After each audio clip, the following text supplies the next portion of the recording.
DDK digital media, இது digital உலகின் புதிய குரல்.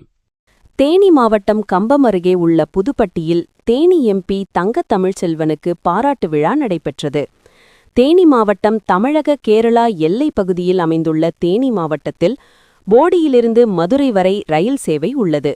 இந்நிலையில் திண்டுக்கல்லிலிருந்து கேரள மாநிலம் சபரிமலைக்கு ரயில்வே திட்டம் செயல்படுத்தப்பட வேண்டும் என பல ஆண்டுகளாக கோரிக்கைகளாக இருந்து வந்த நிலையில் திண்டுக்கல் சபரிமலை ரயில்வே திட்டம் குறித்து தேனி MP தங்க தமிழ்ச்செல்வன் பல முறை பாராளுமன்றத்தில் குரல் எழுப்பியுள்ளார். மேலும் முதற்கட்டமாக திண்டுக்கல்லிலிருந்து குமுளி வரையிலாவது ரயில்வே திட்டத்தை கொண்டு வர வேண்டும் என ரயில்வே அமைச்சரிடம் தொடர்ந்து கோரிக்கை வைத்தார். அதன் பேரில் மத்திய ரயில்வே அமைச்சகம் முதற்கட்ட ஆய்வு பணியை தொடங்க முன்வந்துள்ளது. இதையடுத்து ரயில்வே திட்டத்திற்கு முதல் வெற்றி கிடைத்துள்ளதாகவும் அதற்கு முயற்சி செய்த தேனி MP தங்க தமிழ்ச்செல்வனுக்கு கம்பம் அருகே உள்ள புதுப்பட்டியில் நகர்நல சங்கத்தின் சார்பில் பாராட்டு விழா நடைபெற்றது.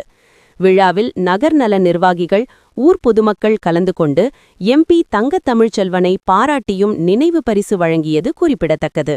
மக்களுக்காக நீண்ட நாள் கோரிக்கையான திண்டுக்கல் சபரிமலை ட்ரெயின் ரூட் வேணும்னு சொல்லி பாராளுமன்றத்தில் பேசுறதுக்கு அதுக்கு மத்திய அமைச்சர் ரயில்வே அமைச்சர் ஒப்புக்கொண்டதற்கு அதை நினைச்சு பார்த்து நம்ம புதுப்பட்டி நகர்நல சங்கம் அழைத்து சிறப்பு செய்யும் பார்த்தீங்கன்னா உண்மையிலே நான் பாராட்டு போட்டிருக்கேன்.